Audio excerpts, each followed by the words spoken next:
everybody, to We Geek Podcast. Today is June 1st.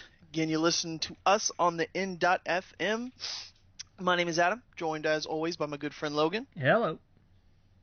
And if you're listening to us on the N.FM, you might notice we've been gone the last few weeks. If you've listened to the last episode, it is on our podcast. And I explained kind of why we had some time off. I recently had a death in the family. And took some time, some much needed time, but we're back, and I'm back, and just trying to get back into the swing of things, and to bring you guys your geeky news, and that's what we're gonna do, man. I've had a few days, kind of to myself to catch up on some comics and TV and movies and whatnot. So, kind of excited to talk about it, man. Have you caught up with Game of Thrones? Yeah, I did. Yeah. Good.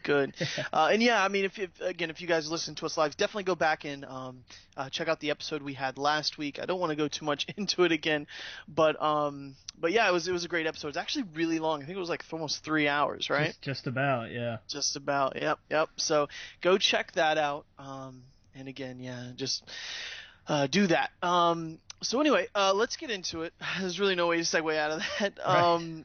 Got a lot of news to talk about, dude. How has your week been? Fair. Finishing up my last week of work before my vacation. Nice. That was fun. Yep, I'm gonna be seeing you in a few days, so that's exciting.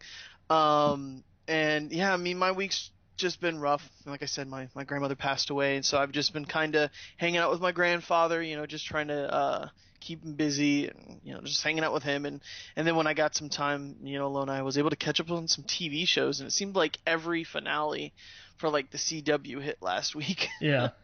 Yeah, so we'll talk about that in a little bit. Did you happen to catch up on any of the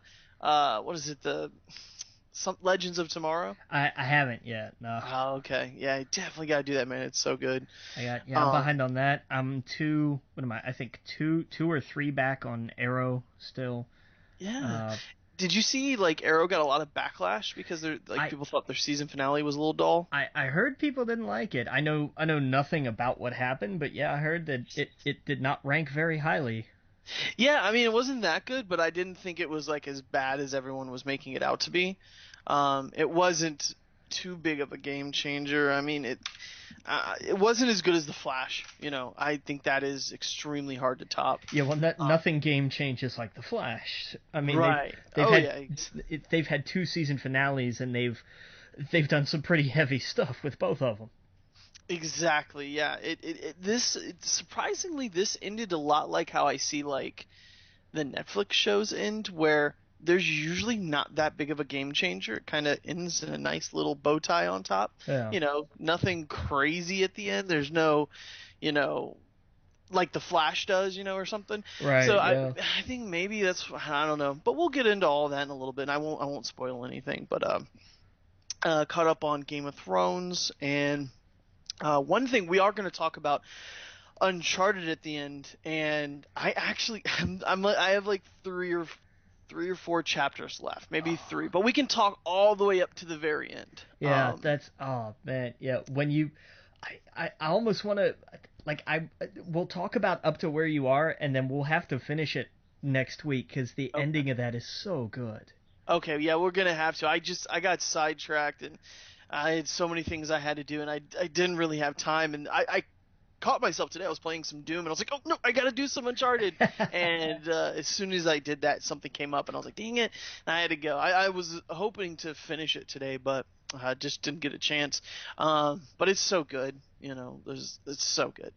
I'm at the part. We'll get to it later, and I'll tell you what part I'm at. Okay. Just because it might be a spoiler. I don't know. There's things that explode constantly in a hallway. Okay.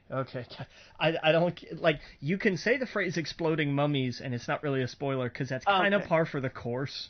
Really. Okay. But as long as you don't say who and why and where, but I always thought that would be an awesome thrash band name. It would be. Yeah. That's you nailed it. That's the exact part I'm at. So, I don't think I'm too far from the ending. I'd absolutely be able to hit the ending by next week. Yeah. But yeah, man, I've just been having some fun, and just trying to keep my mind off things. But yeah, man, and I can't wait to dive back into Overwatch. That's the one game that throughout the last few weeks that I have been able to jump in for 5 minutes and hop out. Like I don't feel like, oh, I'm gonna be here for 2 hours kind of thing. It's like, hey, I got 30 minutes to kill. This isn't gonna kill me to play some of this, and then I gotta go do some business. So that's been, it's been the best kind of game, for that. Yeah. And Doom 2. Doom is, oh my God, it's just fun. But yeah, man. Let's see. Did I see? Oh, I also saw X-Men Apocalypse. Did you? Yep. Have you seen it yet? Or I haven't yet. I don't. It's not real high up on my list, so Gotcha. I will see it eventually. Just Okay. I'm not in any big hurry. Well, I'll talk about it later in the show, but I won't get into spoilers. I'm sure you probably don't even care, but I won't get into big heavy spoilers. I'll just kind of give what I thought of it.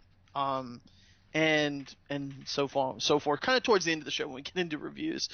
But all right, man. Well, let's jump into the news. What do we got here? You want to take the first one? Yeah, and I threw this one up here just because this really kind of blew my hair back a little. Which, if anybody who's seen my hair, that's kind of hard to do. It's it's so they're talking about, like, they keep throwing around, like, we're replacing James Bond because Craig is done and blah blah blah, or is he? Like, they keep going back and forth and we should just make up their minds. But evidently, we have rumors going around that are more than just like fan speculation. Apparently, Tom Hiddleston is in what are called advanced talks, however that's defined, to be the next James Bond. That's awesome. That's really interesting. And I know a lot of people who would just say, "Well, it makes perfect sense." I don't quite see it making perfect sense. I mean, it's a good choice. I'll totally go see it. I think it's a great idea. But I don't know. He wouldn't have been the top of my list. Yeah, I mean, he's got a huge cult following. Oh yeah, coming out of Thor, like, people love him. They see how much love and attention he gets at these comic conventions. They know that could possibly turn into dollars. We've heard rumors for a while now that he's probably not going to be a big part of the Marvel films anymore, and that's kind of a steal for Sony to get him to be the next 007. Cool, man. Yeah, so I could totally see that. Let's see what else we got here. We got some Spider-Man news. Spider-Man Homecoming, Chris Evans basically expressed his interest to do a cameo in the film, which would make sense. I mean, you got Iron Man already in it. I even think, like, the Homecoming comic had both Captain America and Iron Man, so that would be interesting. Yeah, I'm totally down for that. Put more of them in it. Yeah, right. Yeah, and it's odd because most franchises, you'd be like, no, there's too many people, but they haven't taken us the wrong path yet. They've done no wrong so far. So no, and I mean the whole idea of a team up started basically with Spider-Man. Exactly. Like that was what opened up that whole idea. Like, I mean, we had teams and everything before then, but like the idea of like a buddy comic or just like a guest starring duo. I mean, it was its whole series for a while. Like, it was like there was a Spider-Man team up series, if I remember right. Oh yeah, it was just called the something Spider-Man. It's well, because I know recently it was Avenging Spider-Man, but I'm talking way back. Oh, okay. Yeah, well, yeah, it was Avenging. It was Superior Spider-Man team up. Yeah, but I mean back. I mean going way back. Right. It was kind of where the idea for Marvel Knights came from, I think. Like, I think that kind of led in some way to that imprint. Right. I think it was just called, like, Spider-Man and. Okay. So it'd be Spider-Man and Iron Man, Spider-Man and Hulk, Spider-Man and Hercules. Yeah, that's exactly what it was here. Spider-Man, yeah. It's Marvel team up, Spider-Man and blah blah blah. There we go. Okay. Yeah. So it makes perfect sense. Put him in there. Oh, I would kill to get Wolverine in there, man. Holy Wolverine, Cap, Iron Man, and Spidey. I would kill for that movie. I mean, especially after coming after out of Apocalypse. Like, oh man, it's. I don't know what they're gonna do after Hugh Jackman. Really, they have to recast him because they can't get rid of that character. Right. But I mean, I'm sure they'll do something where it's like something timey-wimey happened and he looks funny. But Or they pull X-23 out of the hat. true, they could do X. They could absolutely do X-23, but it's still not Logan. Right, right. Hey, man, Yeah. I know. Yeah, they can't. I could totally see them putting X-23 in it. Absolutely, that's almost a done deal. But they gotta have Logan in it somehow. Right, you have to. If you're gonna do it that way, you have to have a passing of the torch. Right. And so I think, Hugh Jackman saying, well, this is the last Wolverine film. I'd say never say never. I'd say if that they actually did do like, if the stars, aligned and somehow on Earth, Fox and Marvel made some sort of deal, I think that's when Hugh Jackman would probably come out of his X-Men or Wolverine retirement and go, okay, let's do one more. He'd jump on that in a heartbeat. He's been one of the biggest advocates for that. He would, yeah. So that's oh man, because I could see them pulling in response to what Deadpool did with Hydra Bob. You could just have like Hugh Jackman shows up in a Spider-Man movie, right. and Peter just like kind of bumps into him somewhere, and he turns and looks and just goes, "Watch it, bub." Yeah, or something. Exactly. Just a quick like 3 seconds, and everybody in the crowd goes nuts. But it's not. The hair's not done up or anything like that, but it's just like, oh my god, they did that. Yeah, exactly. That's exactly what I'd want. That'd be cool too. We got some other Spider-Man news too. I see that Ultimate Spider-Man, animated Marvel film, to focus on Miles Morales, will release December 21st, 2018, and not be connected to the MCU, which kind of sucks. Well, yeah, but it gives them freedom to do that, to say, look, you wanted this movie, here it is. And I'm sure it's also going to be a barometer of like how well received is this character, and then they'll work him in down the road. So is this going to be in the theaters or like straight to Netflix or DVD? It's going to be like the DC animated stuff. It's going to be a straight to Blu-ray release. Okay, that makes sense. Okay, yeah. So yeah, do a Miles Morales straight to DVD type thing. That's fine. I was gonna say if this was gonna be in the movie theater, they should have connected it. But, okay. That would have been confusing. But no, this is gonna be like the other Marvel animated stuff they did. Oh man, I hope they would just did Ultimate Spider-Man live action coming in 2018. That would be awesome. Yeah, but you get into like they're trying to stay away from alternate realities just because of how confusing it is. No, I know. I don't mean alternate reality. I mean actually just like for example, this new one coming up. He's in high school, right? Let's say 5 years down the road, and he's a senior or he's right out of high school. You could do an Ultimate Spider-Man movie with Miles Morales. Oh sure. You would just adjust things. It wouldn't be an alternate universe. No, he would just be just younger, and he got bit by the same kind of spider. And I definitely think that's on the table. I've no doubt in my mind that they're looking at it more or less, I'd imagine, from that perspective, because they're running into the same thing with the Avengers cast. Mm-hmm. Like these guys have been doing this for a long time now. Yep. And I'm sure not just because their contracts are probably coming up, but I mean also just from an acting standpoint, like you want to do other things. And that's the thing, like X-Men has a huge roster of characters. The Avengers has a huge roster of characters. Spider-Man, he's always, like we've mentioned earlier, he's always teaming up with an Avenger or some X-Men or Fantastic Four. In his little corner of the universe, he's got a few heroes. He doesn't have like the X-Men level or the Avengers level where they could just pull anyone. So, Miles I think would be like number 2 of my pick of like if you were going to introduce another hero and have a spin-off movie, it would absolutely be Miles. I think you could do Venom, but it wouldn't be as good. I mean, who else would you do? Like a Black Cat? You could do Spider-Woman. they've Spider, but she's not really. I know that she shares the name, but she has nothing to do with him.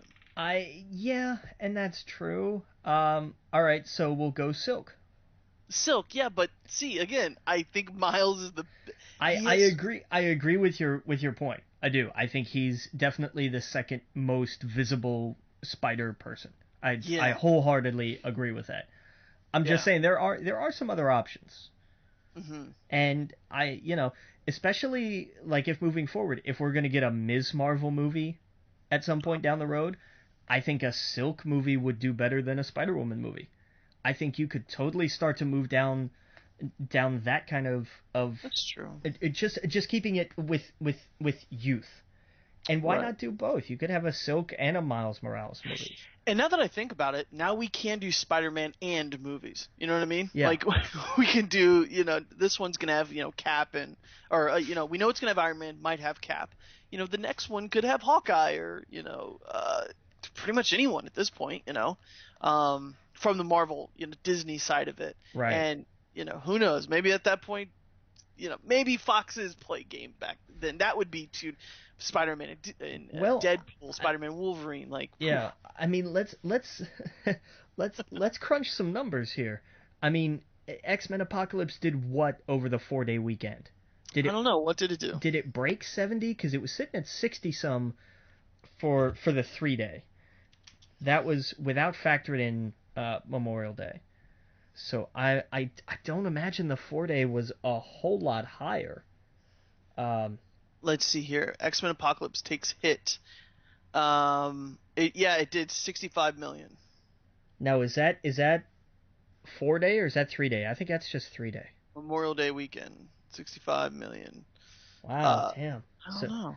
And I mean, look at that compared to Days of Future Past, which did 105, I think. Yeah. It did substantially more. I mean, these movies are making less and less money and coming out the same time.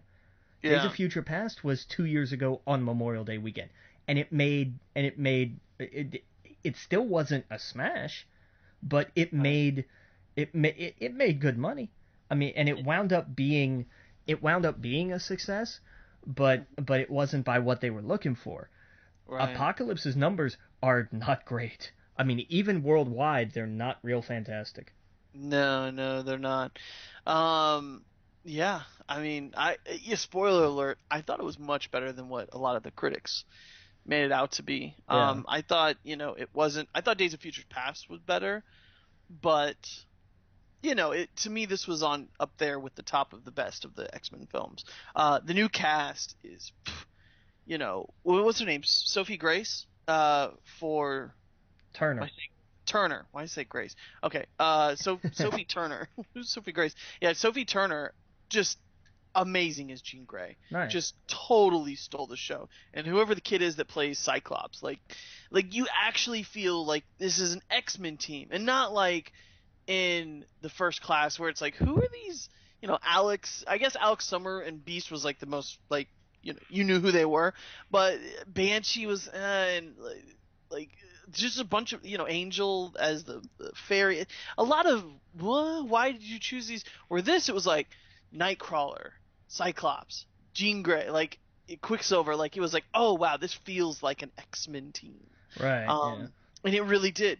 Just from head to toe, the whole time I was like, I love how they're all using all of each other's powers as a team, and it just I can't explain it. It felt like an X-Men movie, like and there, if you've seen the trailer, you see that there is Wolverine, and that whole scene was just outstanding. The whole scene, Quicksilver does one of his Quicksilver scenes in this movie, and it just tops the last one by a bunch of miles. Like, it was so good.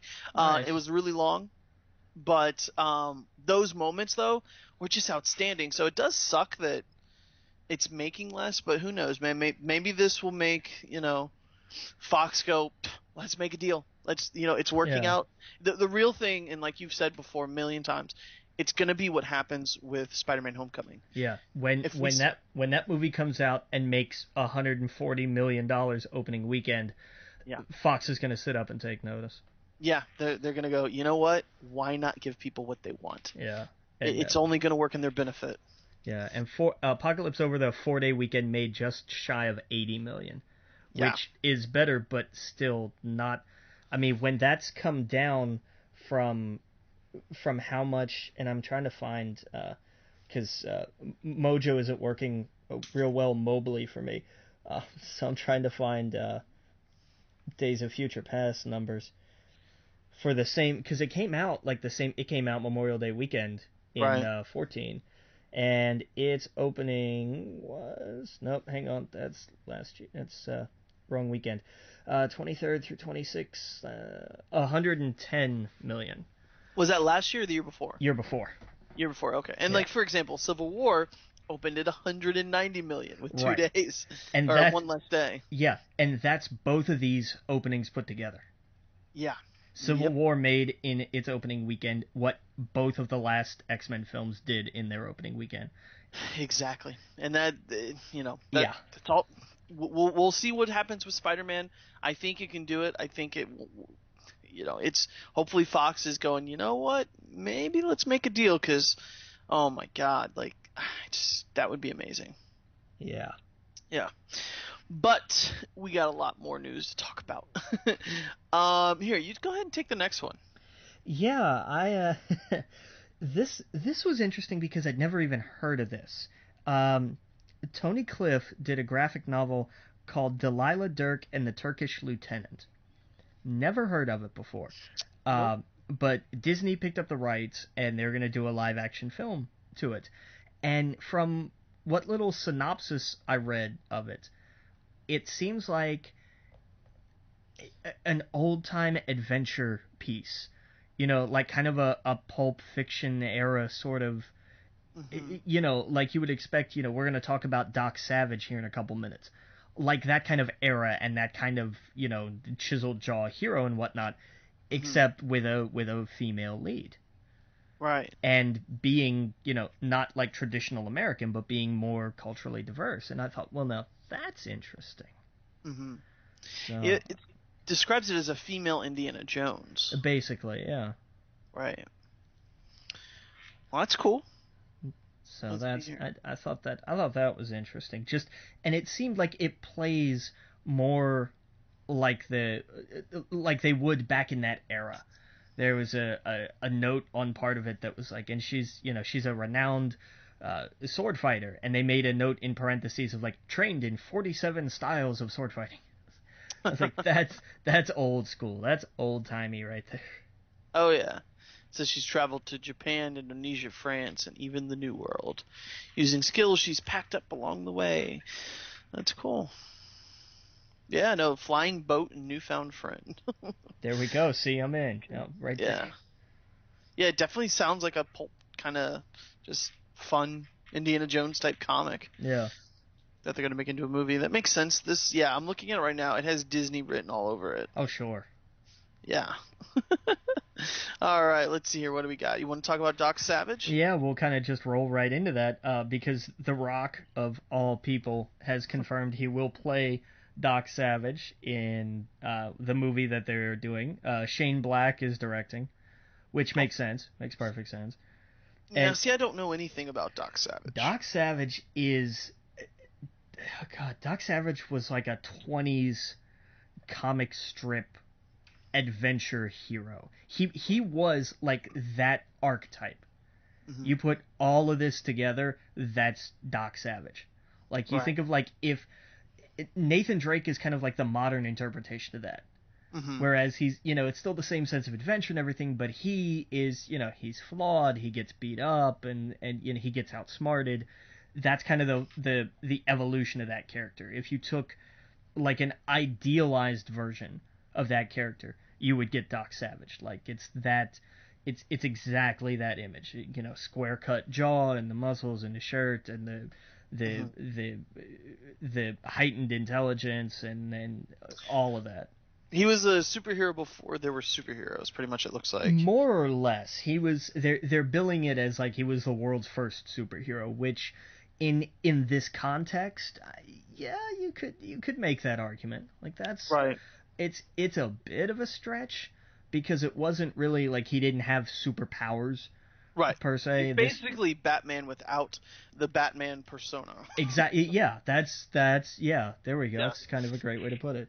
Yeah, it says he has genius level intellect, peak physical and mental conditioning, skilled scientist, surgeon, inventor, detective, athlete, and martial arts, photographic memory, and master of disguise. So basically, he's the perfect man, and without any superpowers. Is that yeah? Exactly. Why do they call him the Man of Bronze? I don't know. Oh, it's odd. That I do not know. Probably because he's outside all the time, so he gets tanned. I don't know. Probably, yeah. The Man of Bronze, yeah, Doc Savage. And that may have been a it may have been like a precursor to Man of Steel sort of thing because of his toughness or something. Oh, it may have something to do with that too. Yeah. Yeah. But I don't know. But that'll be interesting. Like and now as long as they don't try to modernize it, like period films can work as long as they fit that period. That's why Crystal Skull really didn't work, because it was clearly a modern look at this era, and that's not the greatest phrasing in the world, but you know I what liked I mean. what they were doing. I liked that they were going from the that kind of Indiana Jones type stuff to the pulp sci-fi of like the 50s and stuff. Like I liked that. I thought that was kind of cool, but it didn't. Execution wasn't there. Right. There still seemed to me to be a little too much modern day influence on that. Like if you're gonna go back to that time, then go all in with it. Show me if it's like, oh, and we have to show, we have to break into this installation. I want to see the wall of old time computer banks. Right. I want to see things that make it look like it's in that period that aren't just, rickety old Jeeps. Like you gotta do better than that. Yeah. I think it overused CGI. Yeah. We talk about the monkey scene, and then, like it's just all of that was so unnecessary, and it was kind of like when King Kong came out, Yeah. With the whole like it felt like that you were watching a video game, and it shouldn't feel like that. Right.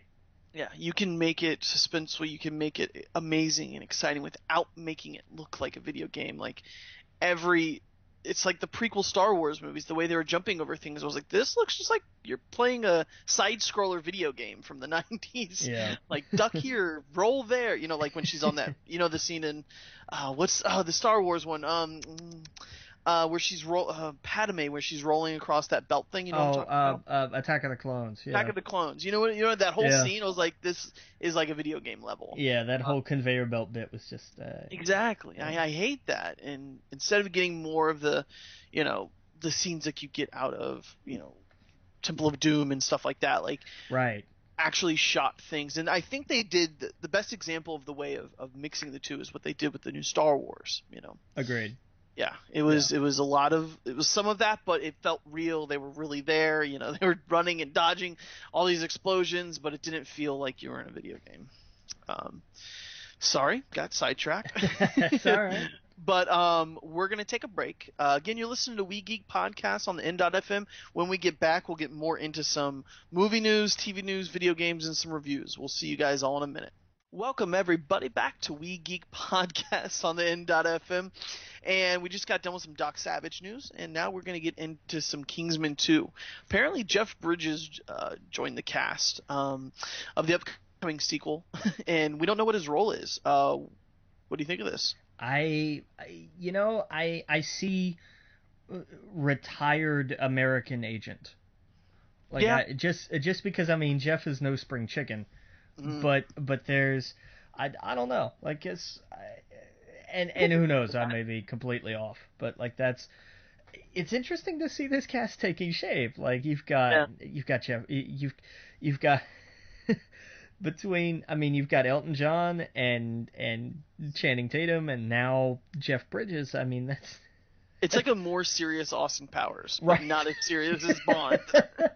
It's like that in between. That's perfect, and that's that's kind of the perfect tone for it, really. Yeah. Oh yeah. So it's coming together. Everyone loved Kingsman. I wasn't that big of a fan of it, but I didn't find anything wrong with it, if that makes sense. Right. No, It it's just didn't thrill me, I guess, yeah. as much as everyone else. I think because at that point in time, there was way too many spy movies last year, or whatever, a year before that. I forgot when it was. Yeah. It seemed like there was too many, and I was like, okay, I'm spied out. Like, and spy things aren't even my thing. Like we talked about earlier, I'm not into Bond at all. There's nothing that ever gets me excited about it. But when I, hear certain things, like, oh, okay, I could see that. And the same with this, like, okay, Jeff Bridges, awesome, love him. That's a total get from any movie. Yeah. Um, and to kind of go in the other direction. This. Oh my god. Okay. And you know what? This one didn't make me go, what, as much as the last one. I actually am not. I don't even care about this one. I'm like, okay, I can see that, but it doesn't. It doesn't make me go, no, no, no, no, no. But Mortal Kombat. I guess Megan Fox wants to play Kitana. If they ever make a new Mortal Kombat movie. So basically, she's just out there saying all of the franchise she would love to be a part of if they ever make a movie. Right, because that's gonna happen. Yeah, and I could see her doing Kitana. I mean, No. that doesn't rub me the wrong way as seeing her do like Indiana Jones. Look, I can't because she talked about what villain she wanted to play, and spoiler alert, Kitana's not a villain. Oh, so she doesn't even know the lore. That was kind of my point. When they got around to villains, she was like, I could totally see you playing Kitana. And I was like, you're stupid. Yeah. Oh, Turtles come out this weekend, doesn't it? Yeah, and I keep wishing I never saw the first trailer. Everything else looks cool. Everything, like all the little TV spots and stuff I've seen, very cool. The newest trailer they did, very cool. That first trailer, no. Like, that was everything I did not want to see. Oh, I forgot. I thought it was always good. No, I did not like the first trailer. I did not. Oh, okay. Well, because they did the whole, like, they did exactly what everybody's biggest criticism of Megan Fox is, which is that she can't act and she's put in films just as eye candy. And instead of just trying to not address that, which is fine, they were like, no, we're gonna showcase exactly that. Right. I was like, come on, man. With her and the schoolgirl thing? Right, and making a point of like the slow-mo pan and all that. I was like, oh my god, this is just like, this is not for 9-year-olds. Right. I mean, it's exactly for 9-year-olds, but let's be real. I was gonna say at 9 I was watching. It's not supposed to be. Right. I don't know. I've loved all this. My problem is they should have came out with this movie first because they got Bebop, they got Rocksteady. They have, what is it, Baxton Stockman? What's his name? The Tyler Perry's playing? Stockman, right? Baxter Stockman. The Fly. Like this is all the stuff from our childhood. Like, if you just didn't mention Michael Bay's name, I don't think it would get as many people upset. No, I that's agree. A stigma to it. I think if that was just completely left out of it and he was just the man behind the curtain, and he probably doesn't have much say in anything. But it doesn't matter. Yeah, but I don't know. I'm pumped for it. I'm excited. I love the Ninja Turtles. That was my thing as a kid. Yeah. And originally. Go ahead. And look, I mean, I've said it before, and I'll say it again. Like, when that first one came out, I was definitely at the top of the list of like, this is going to be awful. This is going to be a train wreck. It's going to ruin all of our childhoods, and so on and so on. I was one of those guys for sure. And then I saw the movie, and I was like, you know what? That was really fun. I was wrong. And over the last few weeks, I've talked about earlier on the show and last week about my grandma. She took me to go see, I'll never forget, TMNT 2 in the theaters, and like, that she loved the movie. I loved the movie. She knew how much we loved the movie, and it's just like, it brings back that that feeling as a kid when I see it. And I could see other kids, when I see them in the theater, and my friends' kids, when I see how excited they get and that little twinkle in their eye when they talk about who's their favorite turtle, Donnie, Mikey, all of them. I'm like, yes, like that's what it's about. And as much as we can, like you just said, we can be like, oh, that's not my turtles kind of thing. It's really about them. And if they are in love with it, I'm good. And it wasn't as, like you said, I went and saw it expecting the worst and was pleasantly surprised. And that's kind of how I felt about X-Men Apocalypse. I was expecting the worst because all the reviews were just so bad. And I went with my buddy and we saw it and we were like, hey, that wasn't as bad as everyone said it was, you know. Huh. So I'm pretty pumped because I think it's Turtles this week, and then I think it's Warcraft the next And then week. it's Warcraft next week. That's right. Oh yeah, and that came out. I remember everyone a week or so ago. It's got a 20% on Rotten Tomatoes or something, and there were 7 reviews. And now it's Right. like Yeah. IMDb has it like 8.7 with like thousands of reviews. So Right, and that's the thing. Like this, and I think you talked about it on the last show. Like, there's going to be a big difference between this. This is an odd movie, just in where it sits yeah, in pop culture. Video game movies and like book movies or even comic book movies, very different kind of. I don't know exactly the word I'm looking for. Not like reaction or fan base, but there's a different aura here, and it's gonna be really interesting to see how this really pans out. yeah, Because this isn't something where you can just be like, oh, Spider-Man, and then something like that. Like, this is, Warcraft is a whole different kettle of fish, and right. there's a lot of history, good and bad, associated with it. Not just, and it, again, you talked about the difference between Warcraft and World of Warcraft. How many people who don't play the games actually know the difference? Right. And is that going to be a turnoff, or is that going to work? And they'll say, look, this was where it was really big here, but let's go back to show you where this started from and how awesome it's always been. It's all about framing. Can they frame the discussion that way? And I don't know, man. This and Assassin's Creed are going to be really interesting test balloons to see whether or not this can really work. Yeah, yeah. I mean, I think IGN came out today and gave it a 7.0, which is they're good, and I'll take that. I'll Yeah. take good over bad any day. Totally. Yeah, and their bullet points, their pluses were like character-focused storytelling, stunning orc VFX, unafraid to take risks with characters. Their negatives were information overload, and some uninspired casting. So uninspired casting, I kind of assumed that just because the cast, and when I saw the cast, I was like, okay, and the information overload. That's okay with me because I'm probably going to understand it. For me, I could see where someone who doesn't play the games, they'll be like, what the fuck? Right. What are these races? It's not like Game of Thrones where you get fucking 5 seasons to tiptoe into the Night Walkers, or am I saying that right? White Walkers. White Walkers, the Night Walkers, the White Walkers, and dragons and all this other stuff. You get to tiptoe into the lore, right. Where this one you're gonna have 2 hours to be info dumped along with action. Well, and here's my thought process with this. There's a precedent for movies that are going to drop people in a universe they're not familiar with and be jargon heavy and throw concepts at them that may throw them off. It was called Dune. Yeah, that's true. Imagine somebody who doesn't know anything about Warcraft watching this movie and having to digest all these names and concepts and whatever else there may be. Oh, yeah. They're probably going to feel a lot like anybody watching Dune did.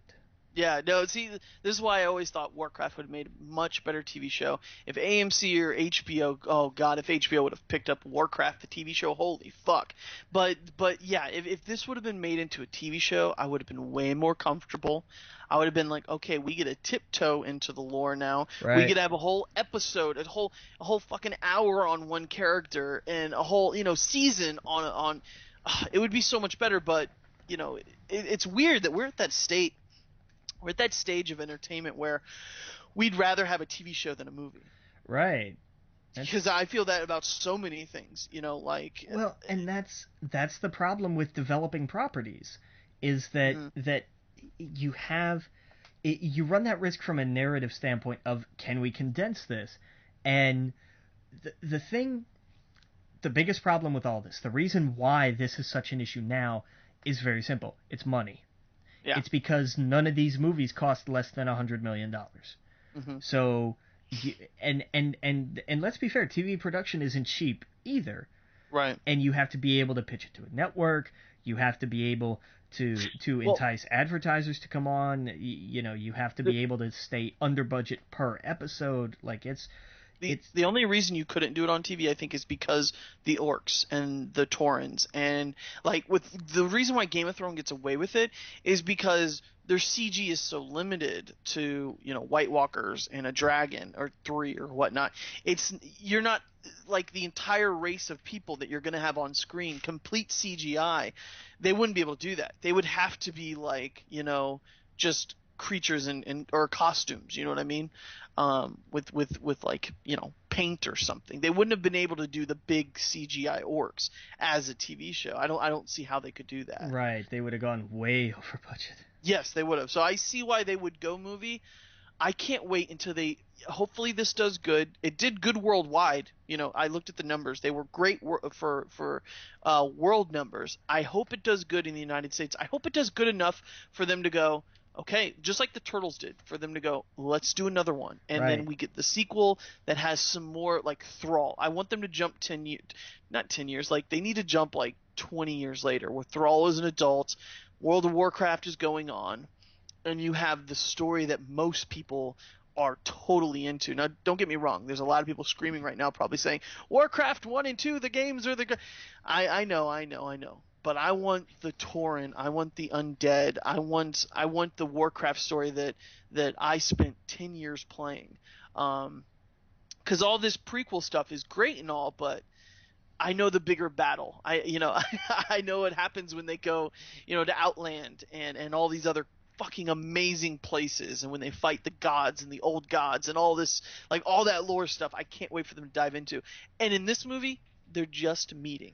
They're just meeting for the first time. And so I can't wait until they go beyond that, I guess is all I'm saying. Yeah, nice. Yeah. All right. So somehow we got into Warcraft, but yeah, damn it, Megan Fox. Yeah. Well, we got some Power Rangers news. By the way, did you see the pictures of the Red Ranger like fighting green things, which are probably the clay people or whatever? No, they've got next gen putties now, do they? Yeah, that's what it looks like, but they're all green because it's CGI. Right.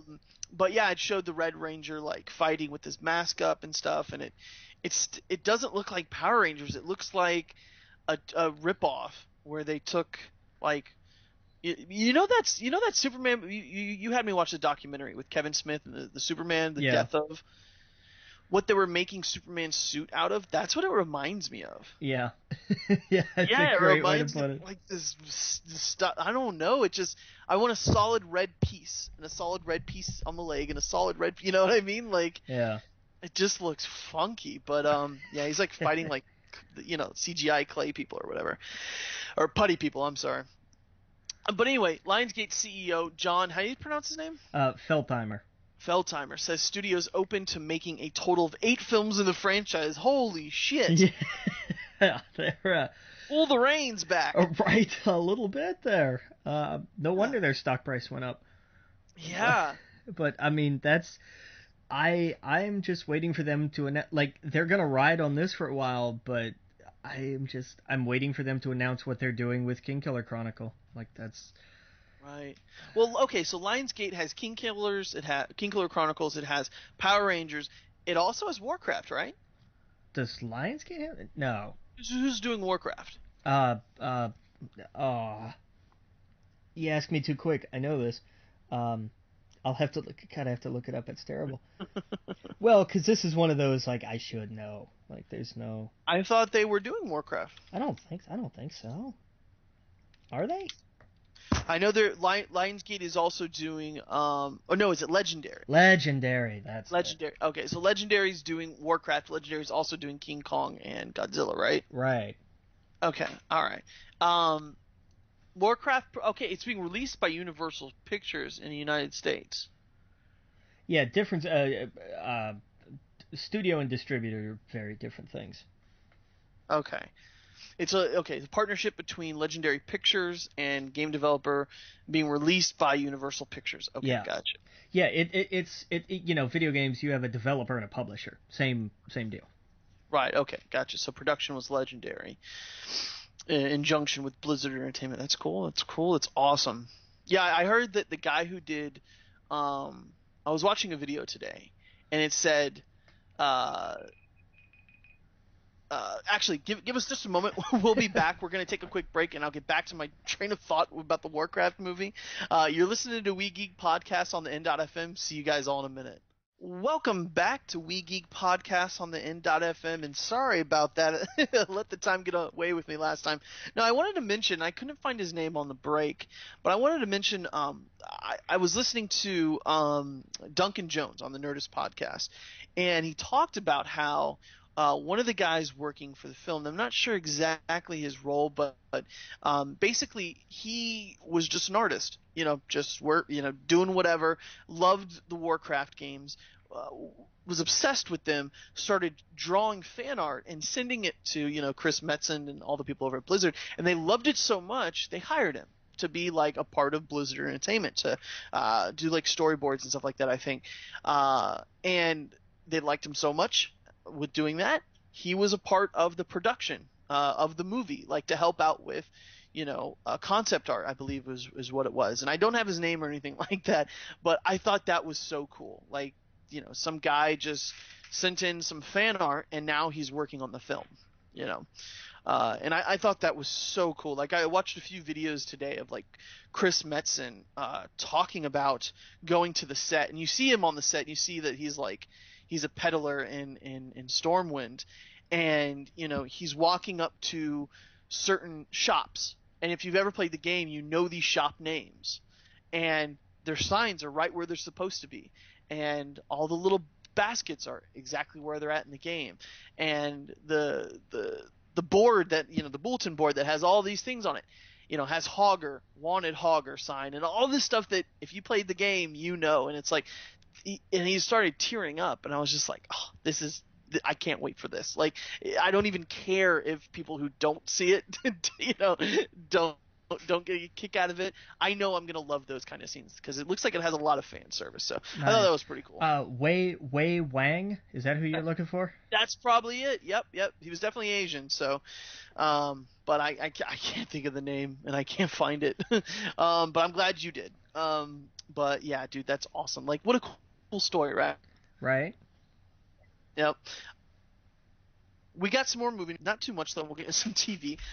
Mary Poppins is returning. Disney announced the title and release date of December 25th, 2018 for Mary Poppins sequel. Confirms Emily Blunt and Lin-Manuel Miranda will star. So that's the guy you like, right? Yeah, it's my Hamilton guy. Yep. So it's going to be out on Christmas 2018. So well, that's awesome. The perfect time for a Mary Poppins movie. Why not? Absolutely. Let's get into some TV news. Let's do it. All right. Go ahead and take the first one here. Yeah, they announced that Tom Cavanaugh, who plays Harrison Wells on The Flash, will be a series regular on season 3. Which is interesting given the finale. I'm not sure what's going to happen or change or how they're going to do that. That's cool. Without giving a lot away, because we know what all is going to change. Yeah, man. No, that makes sense. I'm totally in on it. I assumed that was going to, Sure. Wouldn't be for too long. So, yeah. That's cool. Great actor. I like that he's a good guy now. He's not this... Because that was a kind of... Once all that happened in the first season, when he, it was revealed that he was the bad guy, I was like, oh, I kind of like this guy. It sucks he's going to always be like the... And they found a way to make him like, nope, he's awesome in this one. Yeah. Yeah. And so that's cool. Let's see, what else? We got some Mirror Edge news? Yeah. Endemol Shine Studios, which helps produce MasterChef, has acquired the rights to do a Mirror's Edge TV show. Okay. I didn't see that coming. I don't think anyone did. Yeah. So what does this even mean? I don't know. You think this would be on the Food Network? Are they getting into programming? I mean, MasterChef is on Fox. Okay. I thought it was on the Food Network. See, that's how it tells you I don't even watch it. Okay. I don't know. Did they make a Mirror's Edge TV show that would be compelling? Oh, sure. Yeah? Oh, yeah. Yeah, there's plenty. There's a world there that's very. It's kind of Minority Report-ish. It just in like the future dystopian Big Brother is watching you sense. Yeah. So I mean, there's definitely a way to go there. Um, it's it would have to be, and I know this is like the most cliched, stupidest thing to say, but it would really have to be character driven. Like Yeah. because the overall environment is something that we've seen before. Like we know this kind of you know overwhelming surveillance society. We know this. We've seen this 1,000 times. Mm-hmm. It's how do you make the people in it interesting, and that's where it takes off. But I could definitely see this working as a TV show for sure. Oh, okay. See, I've never played it. Definitely something I need. Maybe I'll check out the. Did one just come out, or is it coming out? Coming out. Coming out. Yeah. Catalyst is 2 weeks, 3 weeks, 3 weeks I think. Gotcha. Oh And man. that'll be interesting. That's more because the first one was very bare bones. The first one was almost, and this isn't a knock, even though it sounds like it. The first one is more of a tech demo that they kind of shoehorned a story into. That's what it seemed like. 'Cause Yeah, I played the demo before, but that's it. and I mean, there's really like It you just get a felt like a platformer. yeah, pretty much. But it was just to kind of say, hey, look, here's how cool this can be, which is fine, and that's why people wanted a sequel. That's why I wanted a sequel. Was like this was a cool idea. This was some neat stuff. Now let's get something where there's a world that's more fleshed out. Where there's you've discussed these characters. There is a supporting cast, but they're not. They're just kind of there. Right. They don't really do much. You don't actually interact with them. They're all in the animated cutscenes in between. So Mhm. it's like give us you know the first one itself as a whole could be a demo anymore. Mhm. So give us something full. Give us a real solid title, and that's what they're doing with Catalyst. Right. Yeah. No, dude.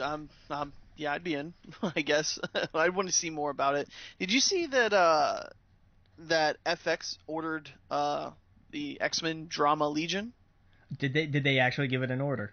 Yeah, they gave it an order, so it looks like it's Was it a, official. a pilot order or a series order? It says FX has ordered comic book drama Legion to series. Wow. Variety has learned. So the whole show. So they're green lit. Wow, they're going Yep. full steam ahead. Yep. So that's cool. Interesting. Very interesting. And Yep. I mean, FX is a network that you could do that. Like Mhm. you could do something really crazy. I hate that they have. Okay, so now that Fox has the rights to do X-Men TV show, they pick the stupidest characters in my opinion. Boo! I disagree Legion with was that. boring. I You loved know, Legion. Did you read the X-Men Legacy run? Like the Marvel Now run. It's like 30 no. issues. Oh, it was so good. No, I don't Yeah. know. I've never liked David or whatever. his name is. It's a really really interesting story. I'll try. Is it weird? Because it looked really weird. It looked weird. It's only a little weird. Like Okay. all the great thing about that is all the weirdness is in his head, which Yeah. is the point. Like that whole idea is like he's the most powerful mutant ever, but what happens when you have all that power is your mind cracks. And so how do you handle that? How do you control it? And what do you give up? Where's the compromise there? You can't be all powerful and sane. So what kind of middle ground do you strike? Or do you just go completely to one extreme or the other? Right. Give it a shot. Give it a few Maybe. issues. I'm like, okay, Legion and Hellfire. What? Why? See, here's my thing. Hellfire, I feel about Hellfire the way you feel about Legion. Yeah, it just the. I don't like. I mean, I could think of a million more exciting X-Men characters and stories than those two things, and it's all because they have their core team as the movies. They can't touch those because they want those to be in the movies, and it's Right. like, can we get a Beast, a Wolverine, a Cyclops, a Jean Grey, maybe Angel or Gambit, and No. do a freaking TV show. It doesn't have to be connected to the universe. Just give us that TV show. That's what I want. That's what people want. They got this weird Legion and shit. I don't know. It's Do a Gambit miniseries. Just a yeah. limited episode order of him planning a heist. Okay, that's what I mean. If you're gonna do like instead of just one character and pick Legion, yes, do Gambit. Do anyone but Legion.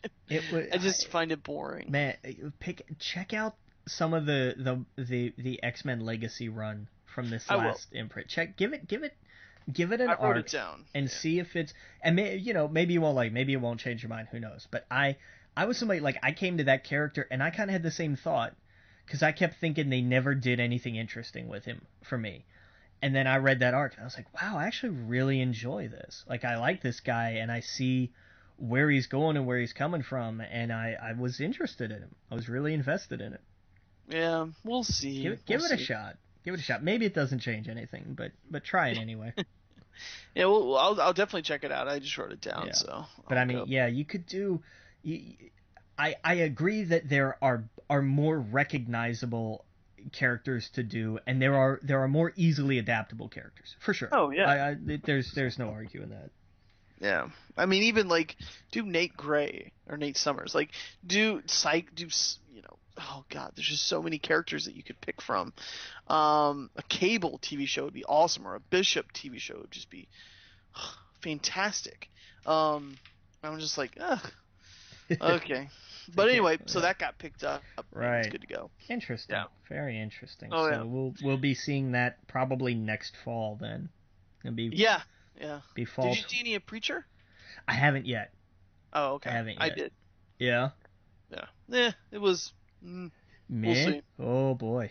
Yeah, I don't know. Maybe I just wasn't in the right headspace when I was watching. It was odd. It was cool. I don't know. I don't know what I think about it. Yeah. But we'll be back. We got more TV news and video game news to talk about. We'll see you guys in a minute. Welcome back to We Geek Podcast on the N.FM, and we got a lot more news to talk about. Go ahead, take the next one, because I know you like this guy. Yeah. I forget how long ago it was. Capcom announced that they're making a new Mega Man animated series. Mm-hmm. And I went, yay, like a lot of us did. And a couple days ago, they showcased some of the artwork, because he's got I don't see anybody freaking out over this. Mm-hmm. And let me phrase that a different way. I don't see why anybody should freak out over this. Mm-hmm. It's kind of a slightly more anime style of Mega Man. The edges are a little sharper. The face is a little more narrow instead of being all round cheeked and chubby and everything. It's not a drastic overhaul. Mm-hmm. It's not a whole brand new oh my god, what did they do with Rockman? It's oh, I see what they did there. They sharpened the edges and that's pretty much it. They made him a little more sleek. He's a little more Battle Network Mega Man than old school, but not. It's not a big thing. He's not 90s morning cartoon anymore. Exactly. Yeah. And that's I have no problem with it. I thought it looked pretty cool. But I didn't look to see if there was a reaction, but I'm sure there was because it's the internet. So I don't know. I liked it. I thought it looked pretty cool, and I think a series is coming next year. I think. Yeah, I think you're right. I think it's some point next year. So that's something to look forward to. I'm looking forward to it. I think that'll be cool. Yeah, definitely. It's gonna air 2017. There we go. Cool. We got some Powerpuff Girls news. I love this news. This news cracked me up. Yeah, go ahead and take it. Apparently, Mojo Jojo is going to wander into the world of Teen Titans Go. So we're going to get a crossover with the Powerpuff Girls and the Teen Titans Go team. And I look, everybody is crossover happy anymore. How can we cross anything with anything? It's a fevered pitch we haven't seen in a while now. And it's a little be careful what you wish for. Yeah. For how long was there a drought of this? All these everybody stay in your corners, and people were like, "Oh, we want to see this and these, or wouldn't it be cool if these met up, or what would happen here?" And now we're starting to see that, and the results are not always great. Yeah. So I mean, I don't know. This is gonna be fun. It's gonna be cute. It's gonna be. I imagine it's gonna be fairly hysterical and self-referential. So Oh, for sure. like For sure. it's gonna be meta, and I think that's gonna do in that respect what whatever it was I was just playing or watching did in its own respect. Um, Crap. What was it? Oh man, I just drew a total blank. But there was something lately. What was it that was like very? Oh, we handled all the criticism by talking about it during the thing. Oh, well, yeah. Was it? Oh, I don't remember what it was. Hmm. We were talking about it on this show? I don't. Well, like it was. Oh, this could drive me. We're gonna have to move on because this could drive me too crazy. Because there's something in X-Men No, Apocalypse no, that's it kind of wasn't that. self-referential. Okay, No, this was something else. gotcha. It might have been. I think there were a couple pieces like that in Uncharted 4. But Uncharted 4, okay. And maybe in DC's Rebirth? Rebirth, but like that was the point of Rebirth, though. Right, right. They actually mentioned, like, Yeah. we lost all of these things you loved, Right. and this is what it's been missing this whole time. And Right. it's like, oh shit, they nailed it on the head. I don't know. Maybe that is what I was thinking of, but I don't know. Like it seemed like it was intentionally meta instead of it just kind of like, oh hey, by the way, wink, wink, nudge, nudge. Kind Right. of deal. Well, here, let's take a sidestep real fast. Who's Gregory Shane Helms? The Hurricane. Who's that? The Hurricane. He's a WWE star, right? Yeah, he was for a while. Okay. I saw, this is total sidetrack, just so we can get sidetracked. I saw he had a tweet that Kotaku was writing about it, how he said, I once tried to suggest a WWE versus Mortal Kombat game. I also wrote a pitch up for the WWE versus DC or Marvel. And he said, I gave one to Johnny Ace and one to Vince. They both looked at me like a turtle trying to solve a calculus problem. Okay. Yeah. And it said it looks like he was a few too many years ahead of its time. Yeah, a little bit there because I mean they just did like a Mortal Kombat-esque WWE mobile fighting game. They did, and I think right now, or it was on sale, the WWE 2K16. Which, by the way, do you know who you'll get if you pre-order 2K17? Goldberg. God. I thought that was such a cool little video. Yeah, like the video was neat, but like He doesn't get you excited? I'm not a Goldberg fan. I can never spear everybody. I know, and so can the Big Show and Batista and Roman Reigns and Edge. When like I don't know. When I think of the spear, I think of Goldberg. I know, and I go back and forth between him and Edge just because it was a matter of WCW versus WWE. Yeah, But- I guess that's just what side. Yeah, I guess Yeah. because I fell more on the WCW side. I was Spear is Goldberg, and when he Yeah. lifts him up and he holds him up there for like 10 minutes. Yeah, that jackhammer was impressive. Like, and Yeah. it was a great gimmick. I mean, Goldberg's gimmick of just like come in, destroy, leave, like that was fine, worked totally. Didn't need to be on the mic, but then they started booking him in longer, actual wrestling contests, Right. and I mean that was what ended Bret Hart's career. Right. So I mean that it just I don't. I mean, seriously, like Goldberg botched a kick and caught him square in the head and gave him a concussion that wound up being misdiagnosed. And so when he wrestled like a handful more times, it just stacked damage on top of damage, and that was where the end of his career started. Was his match with Goldberg. I mean, not blaming Goldberg. I'm just saying like this. He should have. They should have stuck to booking him that way. It should have just been, you come in, you destroy, you leave. Period. You think he could make a comeback? No, he doesn't want to. He's been extremely vocal about how much he hated his run in WWE, and I don't blame him. But look at him now doing commercials for a video game. Well, it's his likeness in a video game. I mean, he's gonna get a check for that. Well, yeah, but you don't think that there's a possibility this could put a doorstop in a door that Never. he's left open. Yeah, hold the door. Hold the Never. door. Yeah. Never. In this business, never say never. I mean, we we've seen some strange returns, and everything. I mean, I would not be surprised. I'll put it that way. I'm not anticipating it, but Since we're talking about wrestling right now, we'll do this. We'll just skip to wrestling stuff before we get to sure. video games. I haven't been watching the last few weeks, so give me an update. What's going on right now in WCW, or I'm sorry, WWE? Well, Jesus. WCW's been dead for 20 years. No, but tell me what's going on right now. Like, I saw something about John Cena. John Cena came back last night, and they did a thing with like him and AJ in the ring. Like, kind of, they tried to bill it as like the past and then the future of the business, even though AJ's been in the business at least as long as John has. Okay. He's just been with that company that shall not be named, because they want to act like TNA isn't a thing. Right. Which in the next couple of years it may not be, because it's going broke fast.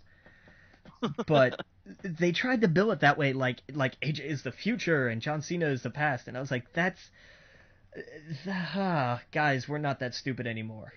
And Right. this is one of those times where they fell into that trap, because sometimes they play to it, like, oh, this person from somewhere, and then they came here, like they did that with Shinsuke Nakamura when he came to NXT, and they played up, like, the IWC kind of knows Japan. They're aware of Lucha Underground. Like, the internet has made, it's not tape trading anymore. It's so much easier to be familiar with people in different promotions. And they build up a following, so when they come here, don't act like we don't know who these people are. Right. Where it's like, oh, we're bringing over, so and so from he's just debuting in WWE. It's like, he's been wrestling in TNA for 15 years, man. We know who AJ Styles is.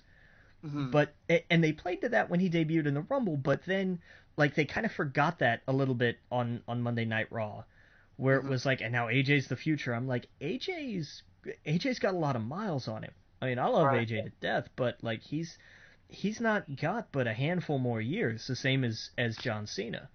I like Kevin Owens. I wish they'd push him more. KO's gonna get there. Gonna get there. But the thing with, and we'll put a pin in that and come back to him.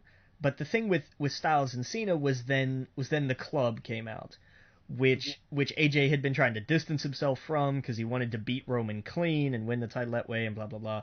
And of course that didn't work, because Roman's going to hold that title until I guess an arena collapses on his head, because that's the only thing it's going to take to make everybody see like just how awful he is for business. But so they were like, well, okay, well now you've got the club coming down the ramp who are not happy with AJ, and they're making a statement against Cena, and so you're going to have the club versus AJ and Cena, and this is going to be a team up, this is going to be great, blah blah blah.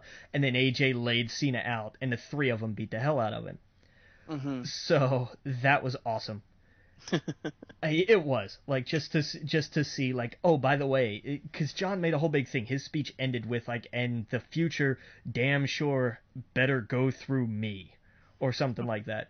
And so they kind of came out as this point of like, all right, fine, we will. And so I was like, I'm all for that. Yeah. I like seeing AJ stay elevated. He still needs to be like not kind of buried in some feud like Rusev was with Kalisto, where it was just kind of like, hey, we've got an idea, and it turned out to be a really bad idea. But that feud helped reestablish Rusev as the monster that he debuted as. But when you come around to guys like Kevin Owens, I mean, him and Sami Zayn and Cesaro and even The Miz, like, this Intercontinental title picture is interesting. It's really interesting, and these guys are just, they are killing it out there, and it's awesome, and I love seeing it. And I mean, you've got the New Day out there being the New Day, and just I will watch these three do whatever. I don't care what it is. It could be the three of them sitting around a table eating oatmeal. I don't care. Oh, did you ever listen to that? I have it downloaded. I had some Oh, issues cool. with it. I'm gonna download it while I'm driving down. Awesome, It's oh awesome. yeah, oh yeah, I have to, because Xavier is such. I just the three of these guys. They are the future of the business. Yeah. Even though they've all kind of been around for a while. I mean, Biggie and Xavier was less so. I mean, Kofi's been what, 8 years, 9 years in Yeah. WWE? Like, he's been here for a while, but he's just now finally got himself in a gimmick and a stable that works. Yeah. Um, and you've got Enzo and Cass, who are just hysterical. They were on Sports Center, actually, just a Oh little yeah. bit ago, because they do, like, Sports Center does a thing every week where they kind of recap Monday Night Raw in brief, and then they interview somebody. Right. And this week was Enzo and Cass, and it's Oh, that's good. cool. It's good to see Enzo up and about. I mean, he competed on Raw, so he's medically cleared. He's in the ring, and Oh, he's he's back. he's back. Oh yeah, he's Oh back. wow. Okay, I gotta watch it then. Yeah, he's back, and they have replaced. Well, you remember Stone Cold had what? Yeah. And it started as a list Hmm. where the promo started with, like, he went to Whataburger and he ordered some Whata fries, what, some Whata Yeah. chicken, what, and so on and so on. They've replaced that now with Enzo and Cass doing how you doing. So it's like they were in Green Bay and Cass is rattling off different kinds of cheese.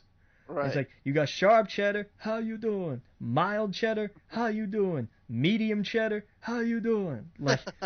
Like that's what's next, and I'm okay with this. Like, we're all aware it's the We're same okay kind of. for it now, but Yeah. 3 years down the road. Well, it'll change by then, but for Right. now, it's something entertaining. It's Oh yeah. engaging. It's interesting. Like, that's what we need. That's why I loved when these guys got brought up to the main roster, because when I was talking earlier, like, when I first saw a taping, when I first saw NXT, was like on Hulu still or something. The first time I saw these guys, and Cass is doing his SAWFT, and I'm watching these guys and I'm thinking, what the hell is going on here?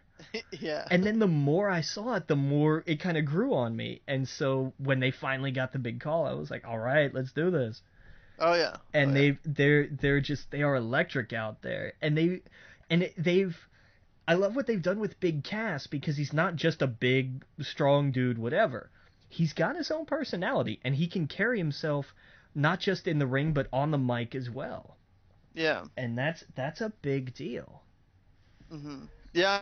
I'm glad because we were talking like could have been 6 months or so, but Yeah, depending on how bad the concussion had been, yeah, it could Yeah. have been really ugly. I'm glad it was just a little over a month. Now I definitely want to watch Raw. So Seth Rollins is back now, right? And Seth is back, yeah. Seth is back. He made his return in grand fashion at Extreme Rules. Does he still have the same old gimmick? He's Like I'm the bad guy. Blah. and now they've hyped it up even more so, because they're trying to be like, no, Seth Rollins is a heel. He's bad. You're supposed to boo him. And the crowd is like, no, we want to cheer him because we really can't stand Roman Reigns. It's so backwards. It is, and that's what I'm saying. Like, it's gonna take forever, but once whoever beats Roman, if they draft Eugene back in and he beats Roman for the title, he's gonna get a parade. Like, Yeah. it's these guys have to wake up. They have to They pay should have Bo attention. Dallas beat him. Hey, look, man, Bo Dallas was NXT champ. Yep. Bo Dallas used to be somebody, and then Yep. and then he got called up, and they didn't believe in Bo Dallas. No. And So what was he in NXT? he was Bo Dallas. Like, this is not really a switch for him. So he was doing the believe thing. Pretty much, yeah. Oh, no. To my recollection, Oh no, they need to do something else with him. he's got a like, that whole Social Outcast stable is just like, we all banded together so that they would have to fire us all at once. Pretty much. I mean, him and Curtis Axel. Curtis Axel used to be somebody, and then, the thing with Hulk Hogan happened, so they had to scrap his gimmick. Yeah. Did you see what happened with Cody Rhodes? I did see what happened with Cody Rhodes. I'm disappointed, but not entirely surprised.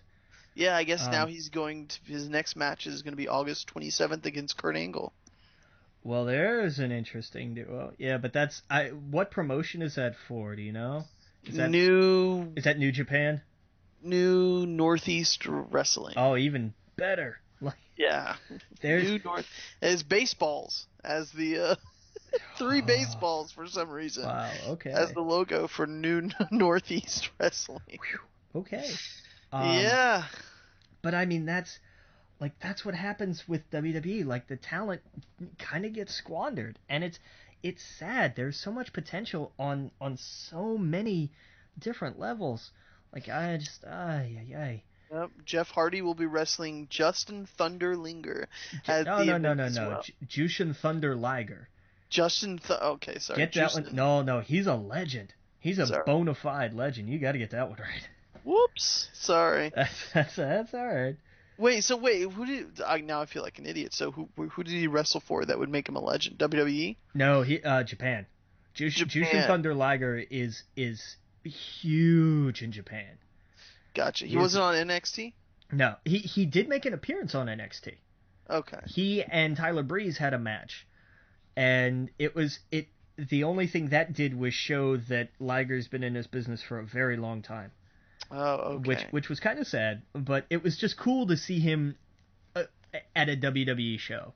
Right. At something yeah, televised. He looks like a Power Rangers villain. Yeah, kind of, but I mean that's New Japan for you. Yeah. Like that. I mean, New Japan. You've got IW.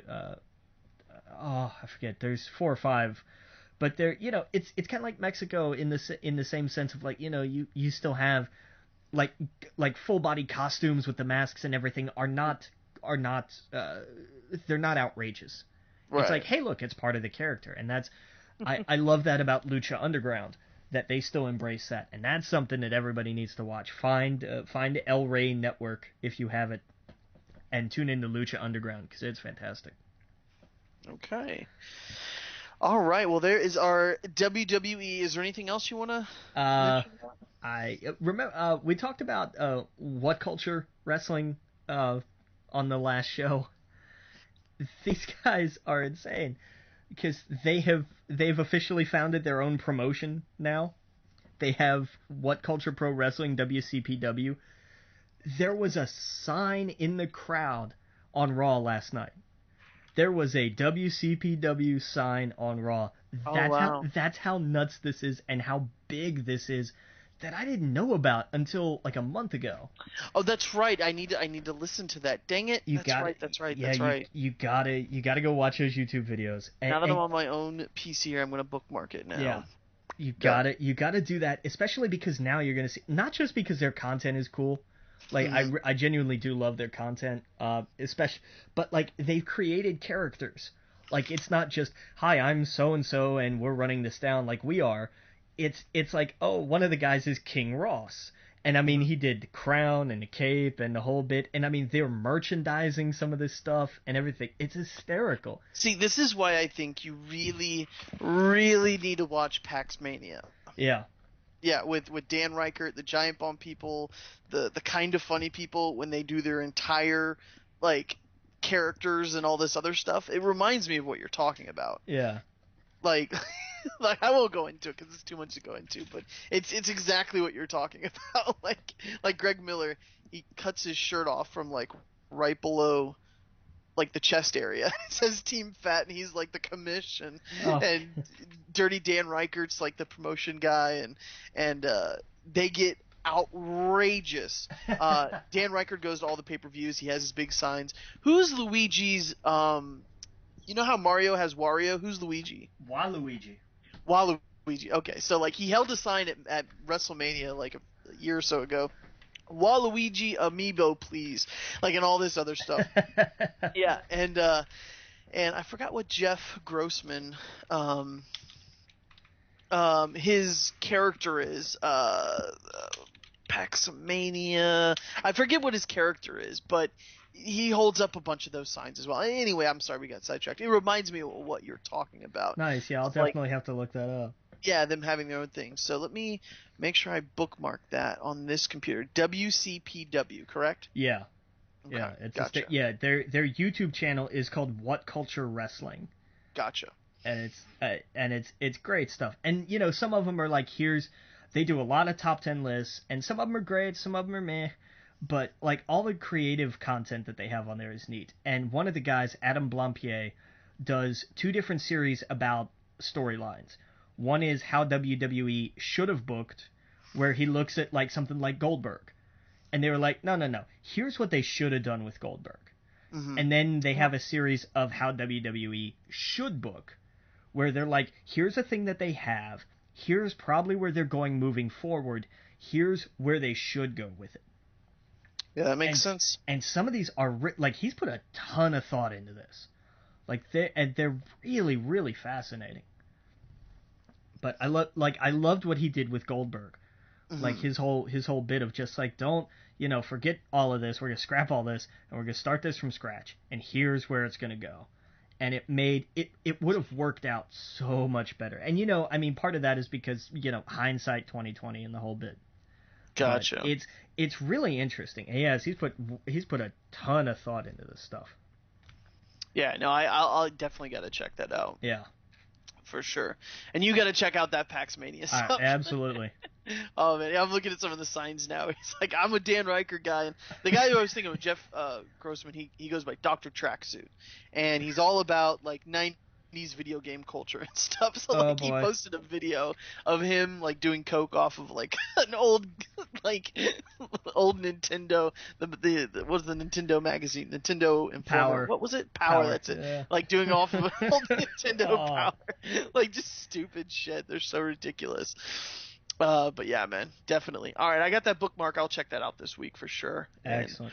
Report back next week. All right, let's get into some video game news. We got a few minutes before the break, but let's take some ones. Let's go over real fast the PS Plus games. Yeah, this is big. Like this is a big game they're dropping for free.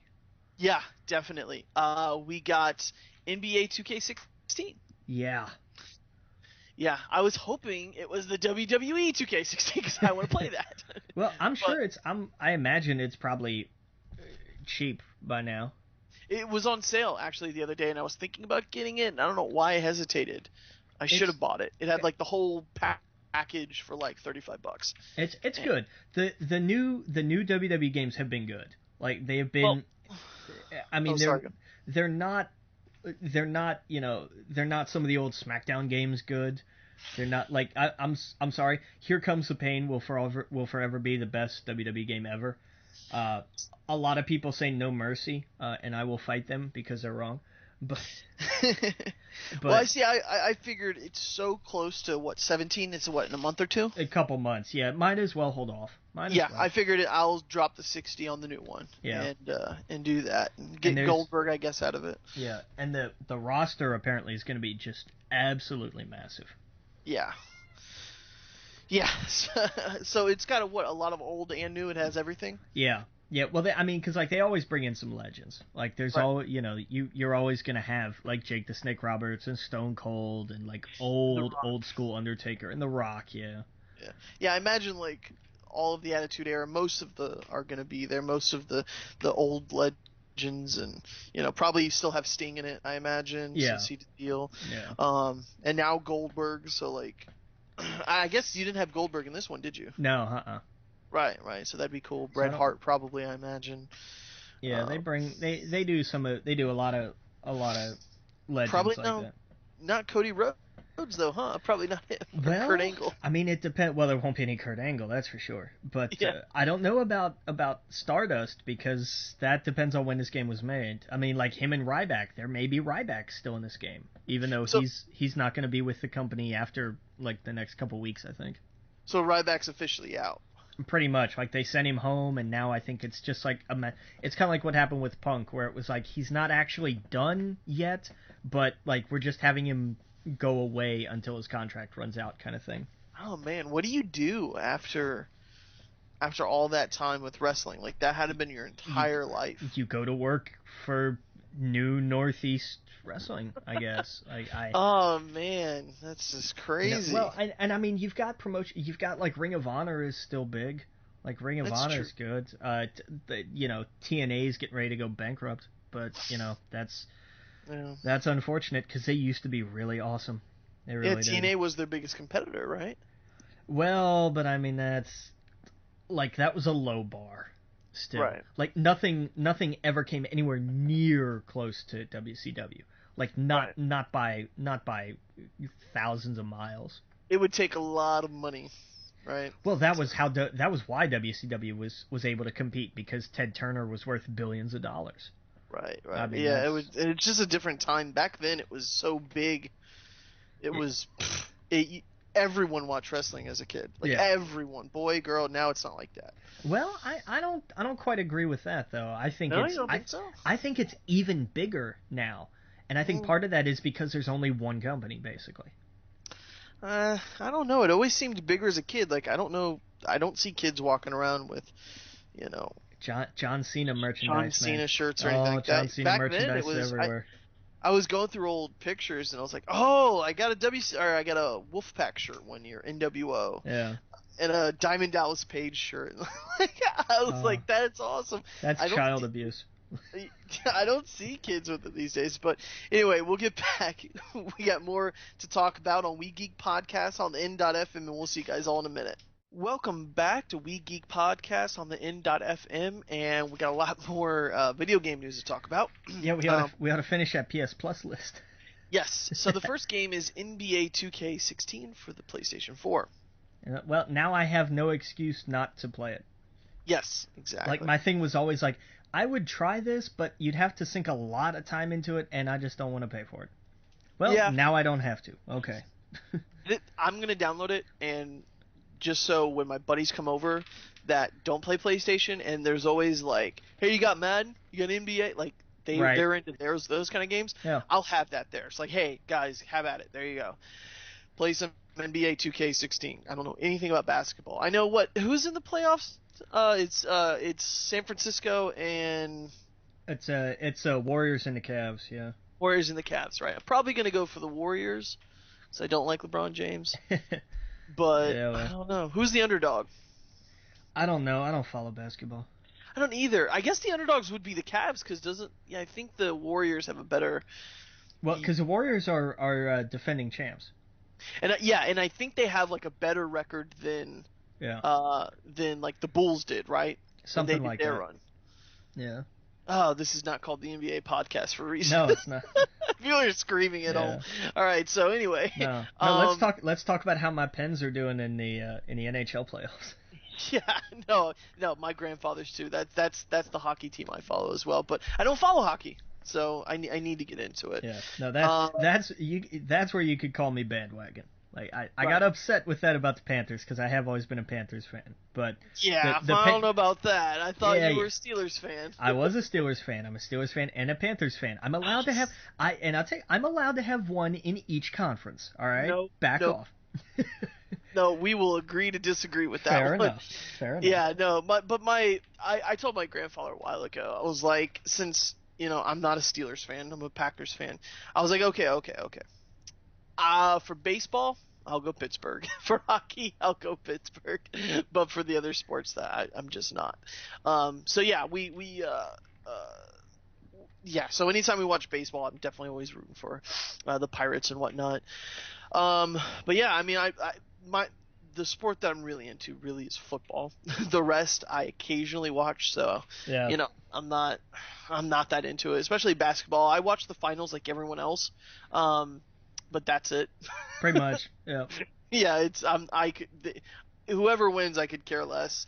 I like cool stories, so a good game's a good game, but for the year, I don't watch it. Yeah. Let's see here. What do we got? So anyway, NBA 2K16 is the PlayStation 4 Gone Home console edition for the PlayStation 4, which I heard is really good. Yeah.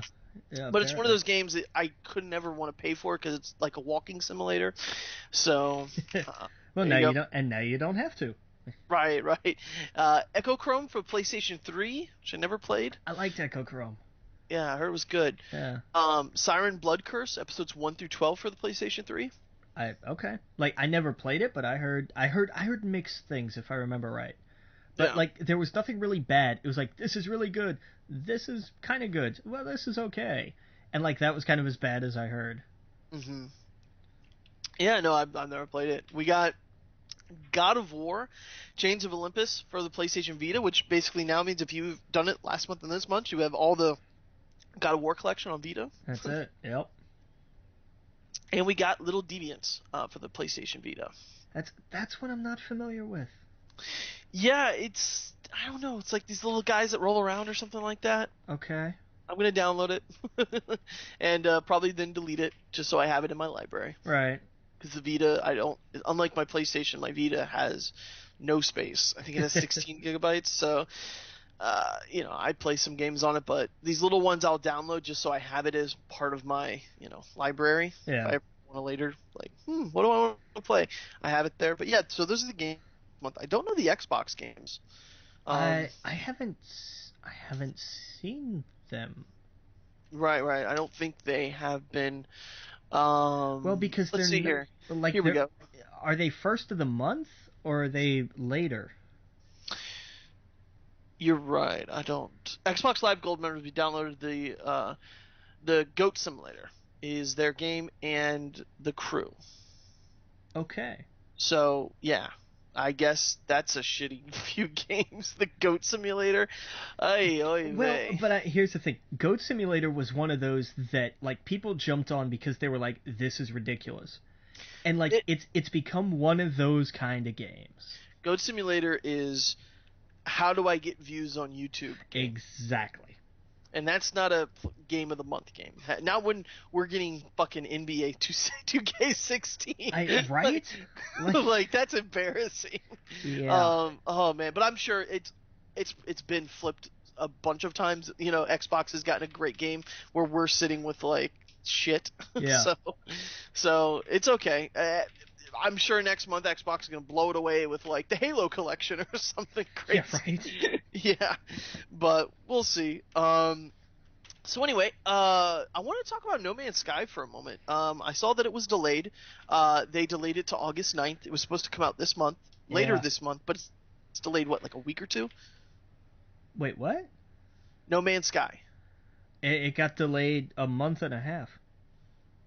Oh yeah. I'm sorry. I forgot a month. Yeah. Yeah. So it got delayed about a month and a half to August 9th, the day after my birthday, and we've always talked about delay a game as long as it's okay when it comes out. I'd rather it be delayed and be perfected than come out broken. And apparently Sean Murray has been receiving like death threats. Well, it's the internet. What do you want? Because he delayed his game. Yeah. I mean, I just think that's fucking ridiculous. It is, but it's also part of the landscape now, and that by itself is sad. Yeah, I don't. There's no excuse like for these people to, like, they gotta have other things going on in your life. There's so many games out right now that a delay of a month and a half. I mean, how many times was Uncharted delayed? I'm sure there was a lot of angriness there too. Right, and that's the problem. It's like, I saw some of the tweets that Kotaku posted, and they're just horrible. Like and then they posted private messages people sent to them for posting their tweets, and it's like, I will find you and your family and murder you all, and like just fucking batshit crazy. And it's like it's just disgusting. I mean, this is what happens when you let something like Gamergate run wild. Right. This comes from that sort of freedom to do whatever you want behind the supposed anonymity of the internet. And and I mean, it's been going on before this, it'll go on after this. Right. But and part of this is how many of those accounts, this is the real question, and I'll give you an answer. How many of those accounts that tweeted those just ridiculously horrible, openly threatening things were actually banned from Twitter by Twitter? None of them. No, they were. Are you sure? I'm looking at one right now. It says, "Hello. Thank you for letting us know about your issue. We've investigated the account and reported tweets for violent threats and abusive behavior, and have found that it is currently." Oh yeah, it says not violating the rules. See? Okay, See? you're right. That's I thought they were banned. No, because that's what Twitter does. They punt. They say, "Hey, look at this thing here that we don't think is terrible." Update 2 at 9:31 p.m. And now Twitter has suspended the account, so I guess they did. Oh, okay. So there's one out of how many tens of thousands? Yeah, because I thought I read that it did. Yeah, no, you're right. It's ridiculous. Like they need to do better. Like as a society, we need to do better. But I'm gonna choose to start here. Like, I mean, it's madness. It's mental. It's absolutely insane. Right. But I don't know. It's how we get to some of the things that we've got right now. Like, if I understand why aliens stay away from Earth, they're looking for intelligent life in the universe too. Right. I mean, we can't. This is why we can't have nice things. Yeah. Like I started reading through some of them and I was like, this is disgusting. Like if I worked for, if I worked in that industry, I just wouldn't have a Twitter account. Just wouldn't do it.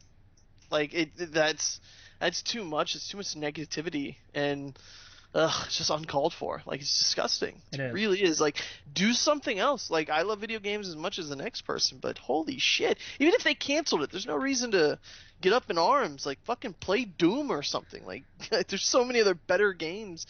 Not better, but there's so many good games out right now. That should not.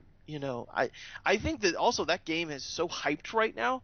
People are thinking like they're gonna just take a vacation in that world and like live on this, thousands of all these planets and all this other crap that like they've literally lost their minds. Yeah. with when it's delayed a month and a half. I don't know. This is the kind of thing that does not really, for as nerds we have taken great leaps forward. Yeah. And now an unfortunately large subsection of us is trying to take extraordinary leaps backwards. Oh yeah. And it's just I don't, man, I get it. Every group has its bad elements, to use a really corny phrase.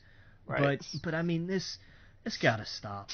This has just got to stop. Yeah, absolutely. The people were just upset about Captain America. Right, it's a comic. Exactly, right. The world spins on. This is not this. Oh my god, I can't. I just. Right, it's like people. Yeah, the memes that have come out of the Captain America stuff are just hilarious. They've been really funny. They have been really funny. Like I hate chimichangas. Yeah. Just ridiculousness. Oh yeah.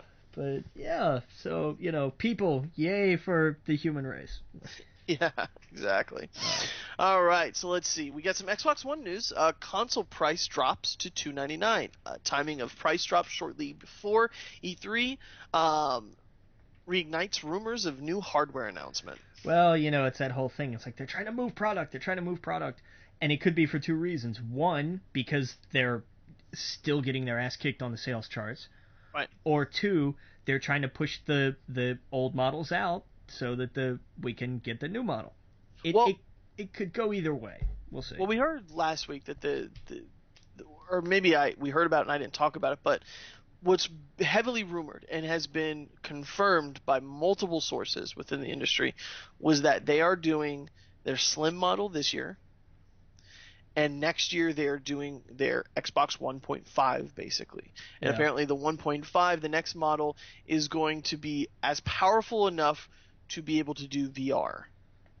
It is going to be way beyond what the Xbox One is now, and that's the plan. So that the Slim should be this year, and that the 0.5 or whatever, kind of like how they're doing the PlayStation 4K, will be next year. And you see, I think this sucks even more than the PS4K idea, because they're intentionally saying, oh hey, if you haven't bought an Xbox One, come get a Slim.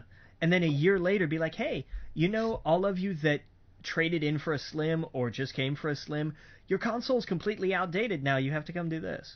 Yep. I mean, that's garbage, man. It's the locked use games bit all over again.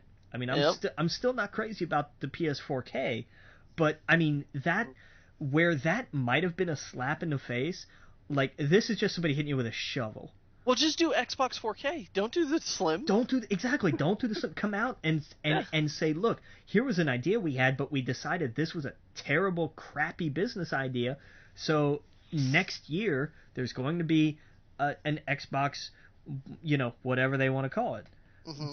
But I mean, I know that's going to kill the already fairly non-existent Xbox sales. Mm-hmm. But like I don't. There's really no way to win here. There's just a way. Oh. There are just worse ways to lose. Yep. And that's where they're going. It's like, what's the worst way we can lose? Oh, yeah, pretty much. We got some Legend of Zelda news E3 demo. Oh, sorry, go ahead. No, let's go ahead and talk about this because I'm going to say something else about E3 in a second. Oh, okay. I was going to say Legend of Zelda E3 demo of next Zelda game to be up to 90 minutes long. That's a long-ass demo. Yes. That's a long demo. Yeah, that's extremely long. So, like, what? They're just going to show all that at E3? I mean, that's what's going to be on the floor. That's the playable demo on the floor. It's huge. Yeah. That's bizarre. Yeah, but I guess that's all they're going to have, so. Yeah, that's the only thing they're going to have there. What else were you going to say about E3? Did you see that Sony is bringing the PS Experience back this year? Oh, yeah. Wasn't it here last year, though? It was, well, I mean, the thing is, they're live streaming to certain theaters their E3 press conference. Oh, okay. Gotcha. And the tickets are free if you can still get them. Okay. Why do I think the PlayStation Experience was a separate event? Because it was the name of, like, the bus tour they did a couple of years ago for something else. No. What is the PlayStation Experience out of? Oh, you're the San big Francisco. Yeah, that was something else. Yeah, that was the big announcement. That was where they announced the PS4 and all that. No. Yeah, they've had one every year. What is that called? I thought maybe that was a PlayStation Experience, but this is also I thought the PlayStation. I don't know. Yeah, because PlayStation Experience is San Francisco, where they had like an entire. Right. That's where they announced Ni no Kuni 2. Right. Ni no Kuni, I'm sorry, 2. That's where they had like some strange announcements that like the smaller ones. Yeah. No, yeah, I remember that. Now I'm confused. 2-day event. Yeah. Yeah. Well, hey, while we think about that, we'll be right back. Again, you're listening to We Geek Podcast on the N.FM. See you guys all in a minute. Welcome back to We Geek Podcast on the N.FM. And we got a little bit of video game news to talk about. Injustice 2, rumors claim that the NetherRealm Studios will soon announce sequel to the DC fighting game and will release in March 2017. I smell a surprise, well, what was probably supposed to be a surprise announcement at Sony's press conference. Yes, absolutely. Which is pretty cool. I loved that game. That was fun. It seems like that's what they're doing. They're going to do the Injustice and then the Mortal Kombat. Injustice, Mortal Kombat, and back and forth. I'm down with that. And with plenty of additional content in between. Yes. Like they haven't been skimping on the DLC, and I appreciate that. I'm not really bought any of it because I haven't been interested. But right. I appreciate that they're like, hey, we made a game, and now here's some extra stuff for it. Like, it genuinely feels extra. It's not like, oh, we kind of shortchanged you, so here's some other stuff that you're going to have to pay for. Yeah. It genuinely feels extra. It's actually bonus content. Oh, yeah. I hope we get into some weird characters, too. Like, I want some Booster Gold or Blue Beetle or, just some weird fucking characters like in Blue Beetle would work. Give me Swamp Thing. Give me Swamp Thing. Yes. I want that. Constantine. Like, just get fucking weird with it, dude. Sure, like, why not? Yeah. Yeah, we had Santana or Santa. What's her name? Zatanna. She was in Injustice. That's what I mean. Like, we have had some weird ones. Like, we can do some weird ones. But yeah. So anyway, we got some Sonic news. Sega tweets teaser suggesting production of new Sonic the Hedgehog game. They did what I think I do, what Amy thinks I do, what the internet thinks I do, and then one of those kind of things. And then the last panel of that was what I really do, and it was just like a little loading screen that says game development in progress. I was like, that's funny. Did you see the video of the kid losing his mind about the Sonic Adventure 3 or something? No.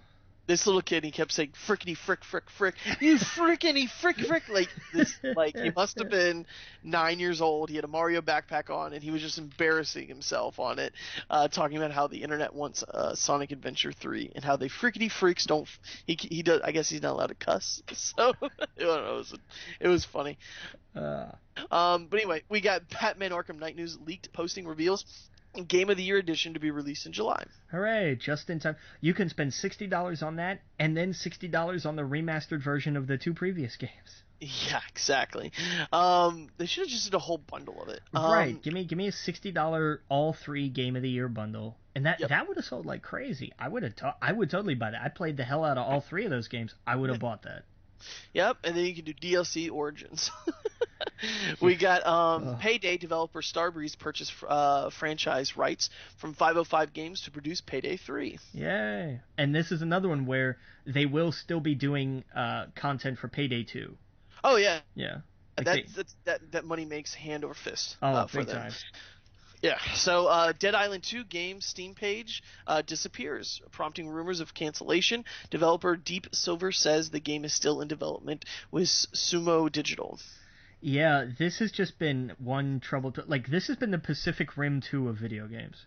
Yeah, totally. Where it's been like, we're making it, we're not making it. We're making it, we're not making it. No, we're making it. No, actually, you aren't making it. But we are, really, but you're not. Like, where's the thing? It's good. Trust us. We're making it. Right. It gives you a headache after a while. Oh yeah. And before we get into some news, I'll talk a little bit about X-Men and Game of Thrones. Any comics you've been reading? Red Rebirth. We talked about that. Yes. And I did read. I did read Captain America: Double Agent. Like, yep. Hail Hydra, huh? Yeah, it was okay.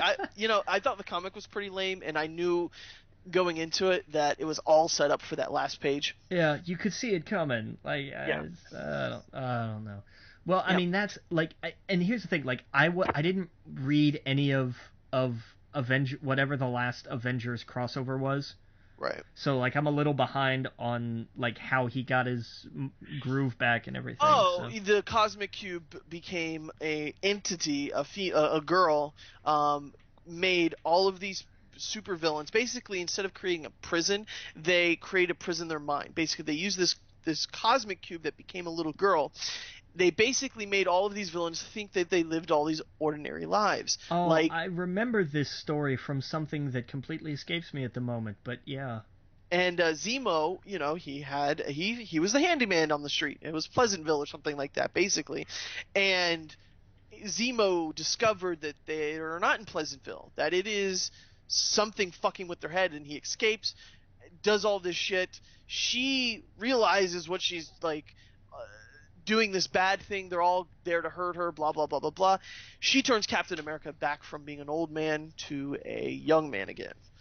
So it was a whole setup to give Captain America his youth back, pretty much. And Zemo escaped with a few other people, and that's what set up to this. And it all doesn't matter. Civil War is what, next month?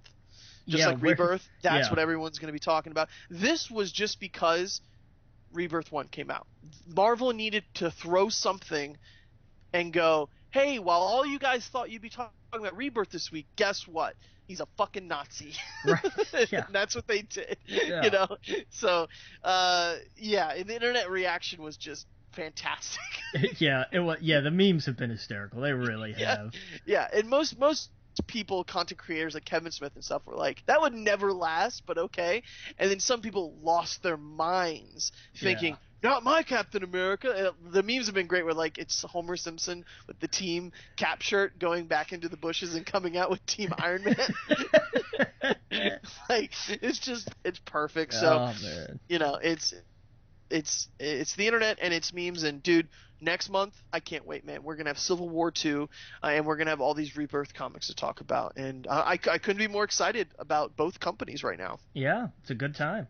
Yeah, I wish it was the end of next month so we could have all this stuff to talk about with comics, Right. and expect that, because that's what I'm going to be doing. I've been catching up with all the X-Men comics, the Age of Apocalypse type stuff, and I'm trying. My next one is do all the Avengers one, and I can't wait till next year where we actually sit down and read all the fucking X-Men and you read all the Spider-Man.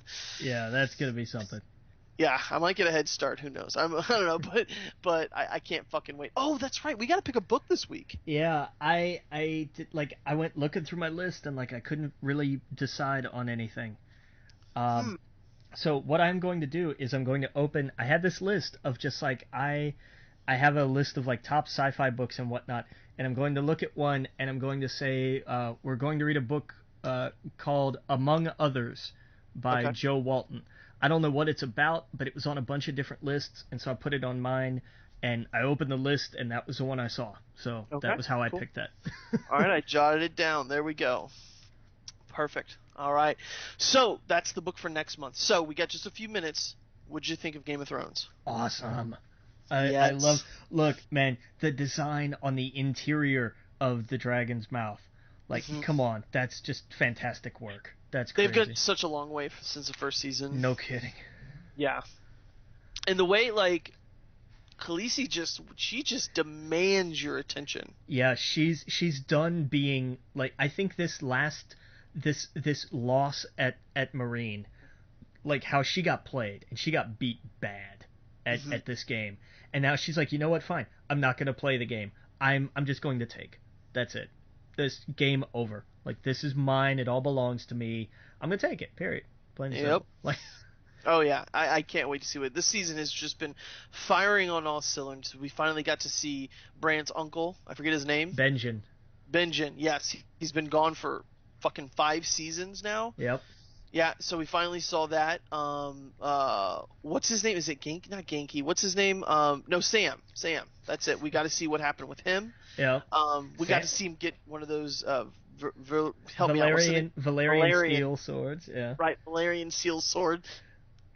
Yeah, so once they mentioned that name, I was like, oh, he's taking that.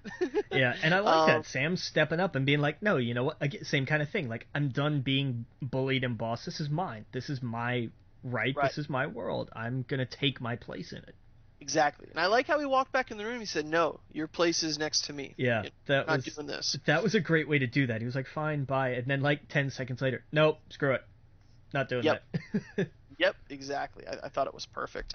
Yeah, man, this episode was great, and now we have such a big threat when it comes to the king. Yeah, and let's not forget what happened with Arya.